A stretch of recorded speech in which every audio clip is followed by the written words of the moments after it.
Eh, Pertama, kalau selama ini orang bilang bahwa bencana yang terjadi di Aceh, Sumut dan Sumber itu lebih dikarenakan faktor alam semata, saya kira faktor utamanya bukan di situ ya.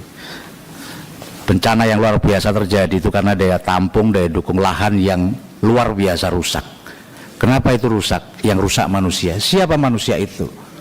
Bapak Ibu sekalian, bagi saya soal bukan hanya illegal logging dan alih fungsi lahan punya saham terbesar atas kerusakan yang terjadi di Indonesia. Deforestasi 1,4 juta hektar tanah sepanjang 2016-2025, kalau datanya di Aceh itu sungguh sangat luar biasa, dan ini menunjukkan tata kelola kehutanan kita masih tersesat dalam proses pembangunan yang berkelanjutan.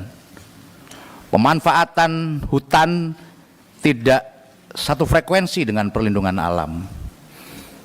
Saya tidak sedang berbicara antara dipisahkannya Kementerian Kehutanan dan Lingkungan Hidup, tapi fakta nyatanya bahwa deforestasi legal melalui perizinan berusaha dan pemanfaatan hutan sungguh sangat luar biasa. Saya tidak menegasikan soal-soal illegal logging, tapi yang marak kalau di berbagai video, berbagai dokumenter, kayu-kayu gelondongan yang luar biasa gede itu, saya kira bukan kelasnya, bukan pencuri kayu, bukan perambah hutan yang di sekitar hutan, tapi mungkin juga korporasi besar. Dan ini sudah diamini tadi dalam paparan menteri bahwa ada banyak perusahaan-perusahaan yang nakal yang akan dicabut izinnya ke depan. Cuma saya butuh konfirmasi, apakah pencabutan izin itu butuh persetujuan presiden? Setahu saya regulasinya sekarang sudah berubah tidak seperti itu.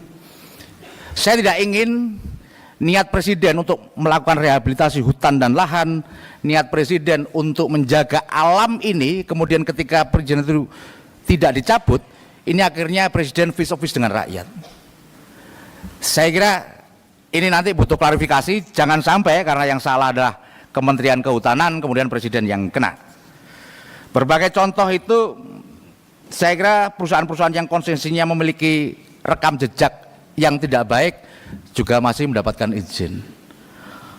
Oleh karena itu tadi saya berterima kasih kalau Menteri Kehutanan sudah akan melakukan moratorium penghentian proses izin dan akan melakukan evaluasi total. Mungkin ini arti dari taubat nasuha, mungkin ya. Dan saya berharap terhadap pelaku-pelaku pelanggaran yang sudah terbukti itu bisa ditindak tegas. Jadi tidak hanya di forum-forum semacam ini. Mohon maaf menyimpang sedikit tadi, misalkan komitmen soal satu data akan selesai pada bulan Desember atau November atau Desember atau Januari kalau tidak salah di pernyataannya. Saya agak sanksi, peraturan Menteri Kehutanan nomor 25 saja itu ditandatangani tanggal 25 November kemarin kalau nggak salah, tentang satu data kehutanan, iya kan? Ya, kira-kira stempelnya aja masih basah, gimana kami yakin satu bulan itu akan selesai.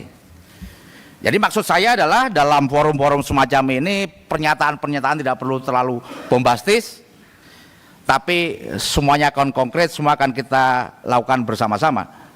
Termasuk kemarin tuh viral misalkan Pak Dirjen Gakum, saya nggak tahu dipotong atau gimana, yang menegasikan itu kayu-kayu lapuk. Tapi bagi saya soal-soal ketegasan kepada para bukan hanya pelanggar, menurut saya ini kan kita itu selalu permisif terhadap hal-hal yang semacam itu, hanya dapat sanksi administratif. Kalau dinyatakan bersalah sebetulnya itu sudah kejahatan lingkungan luar biasa. Kalau di situ tadi hanya sekian kubik, benarkah tutupan lahan kita yang sudah ribuan hektar ini ketemu malingnya, buktinya hanya segitu saja? Kalau sudah ini masuk dalam kejahatan, kalau ini sudah bagian dari tindak pidana, saya kira bukti-buktinya sudah banyak. Pernahkah itu sampai ditarik semua alat-alat berat yang dipergunakan untuk melakukan tindak kejahatan? Saya baru tahu saja misalkan dalam raker sebelumnya diapakan sih kayu-kayu yang sudah hasil tangkapan barang bukti itu. Ini berikutnya kayak gini, kita lihat bencana masih terjadi. Saya belum mengkonfirmasi, tapi ada truk sudah bawa kayu-kayu gelondongan luar biasa. Jadi terhadap orang-orang yang melakukan tindak kejahatan kayaknya sama sekali tidak takut dengan aparat penegak hukum, sama sekali tidak takut dengan Dirjen Gakum, kementerian, tidak takut dengan negara. Ini harus evaluasi. Karena bisa jadi mereka tidak takut, selama ini melakukan pelanggaran toh hanya dicabut izinnya, toh hanya dianggap pelanggaran administrasi. Ini tidak tegas atau saya tidak tahu sedang ada apa permainan di balik itu. Kalau bicara soal kepastian, takut katanya ada perusahaan yang sudah melakukan pernyataan, oh enggak, kami semua legal. Ya kalau dari sisi normatifnya itu memang tidak melanggar. Setahu saya kalau bicara soal tujuan hukum itu, satu soal kepastian, yang kedua soal kemanfaatan, yang ketiga soal keadilan. Bagaimana ketika kepastian hukum berbenturan dengan keadilan? Bagaimana kepastian hukum berbenturan dengan kemanfaatan? Yang harus didahulukan menurut saya adalah kemanfaatannya. Kalau menurut Pak Yohan, Pak Yohan nggak ada. Dalam ilmu fikih ini berbeda. Hukum dapat diubah selama membawa kemanfaatan. Saya memahami bahwa ini rangkaian panjang lah. Bukan berarti saya setuju Pak Menteri kemarin sudah ada yang bela. Ini baru setahun jabat masa semua dilimpahkan. Mari kita buktikan itu, kita evaluasi seluruh kebijakan selama ini yang terjadi seperti apa. Berikutnya, dengan keluarnya izin-izin yang semacam itu, akhirnya sesungguhnya kita negara mengalami kerugian yang luar biasa. Negara untungnya hanya kecil, tapi kemudian masyarakat kita semua ruginya begitu besar. Akibat banjir longsor di Aceh saja itu menelan kerugian sebesar 10,69 triliun. Sementara PNBP-nya, nanti dicek kalau salah, nggak sampai 1 miliar. Nah ini pengelolaan macam apa? Kita menyerahkan kayak gitu dapat duit 1 miliar, habis itu hancur buntung kita keluar 10 triliun. Apakah ini ke depan akan terjadi lagi? Saya tidak ingin ini terjadi, tapi potensinya sangat luar biasa.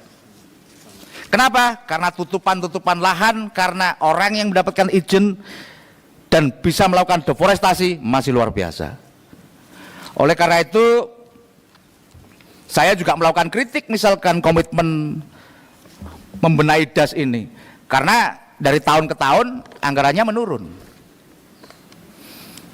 Di ruang rapat kita dalam melakukan fungsi penganggaran kita setuju terhadap pengelolaan lingkungan yang berkelanjutan. Tapi ketika dibelajarkan saya melihatnya, ya ini tidak sebanding dengan persetujuan kita, dengan komitmen kita agar hutan ini kita jaga, apa yang kita miliki saat ini juga akan diwariskan kepada anak cucu kita. Dan terkait DAS ini, misalkan kalau di DAS Singkil yang tinggal berapa, 33% atau berapa, apakah mampu ini nanti ketika ada banjir kembali dengan curah hujan di atas 300 mili itu menahan tekanan dari air yang ada. Berikutnya soal fungsi pengawasan. Yang kami potret selama ini fungsi pengawasannya memang tidak tegas, tidak melibatkan peran serta masyarakat, sehingga deteksi dini pun itu tidak akan pernah terjadi. Ada banyak perdebatan bagaimana mencari siapa sih pelaku ini, mulai dari citra satelit, mulai dari ketek kayunya.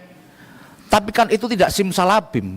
Bagi orang-orang masyarakat pinggir hutan, ketika pohon besar ditebang itu juga nggak mungkin langsung hilang, pasti akan ditumpuk dulu di pinggir-pinggir jalan, kemudian akan diangkut. Saya nggak tahu jumlah personelnya mau kurang atau gimana Pak Januanto, meskipun nggak banyak tapi kan sudah dikendarai trail, kita pernah. Ya saya kira jangan juga terlalu spesifik, oh ya saya urusannya bukan itu. Ketika terjadi tindak pidana, ketika terjadi pelanggaran, wajib dong sama aparat melakukan itu. Tapi kalau jawabannya, oh itu beda, wah menurut saya jadi tidak masuk akal lagi. Sama dengan kami anggota DPR itu nggak boleh menolak aspirasi, karena janjinya 1 Oktober memperjuangkan aspirasi apapun, nggak ada kaitannya dengan Komisi 4 juga harus kita perjuangkan. Bukan maksud saya nggak boleh lagi, mohon maaf Pak Dirjen, kalau saya oh itu beda gitu ya.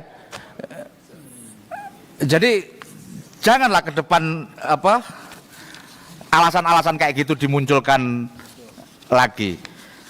Oleh karena itu di forum ini saya ingin menyampaikan, pertama, ke depan Kementerian Kehutanan perlu melakukan reformasi menyeluruh tata kelola perizinan hutannya. Yang kedua, prioritaskan kawasan konservasi dan hutan lindung. Berikutnya, melakukan integrasi kebijakan kehutanan dan pengurangan risiko bencana. Kita dalam diskusi seringkali memang ketika ada kehutanan dan lingkungan hidup berbeda agak repot. Tapi tentu ada argumentasi yang lain ketika yang memberi izin dan yang ngawasi dalam satu tempat itu juga akan tidak menarik, akan terjadi banyak kebocoran. Dan yang terakhir, saya kira karena saya sendiri khawatir bencana-bencana seperti ini akan terjadi, dan saya kok melihat potensi itu ada, sehingga melakukan reformasi tata kelola kehutanan menjadi satu hal yang penting. Dan untuk mendorong itu, mohon izin pimpinan, kami mengusulkan ada pansus soal alih fungsi lahan.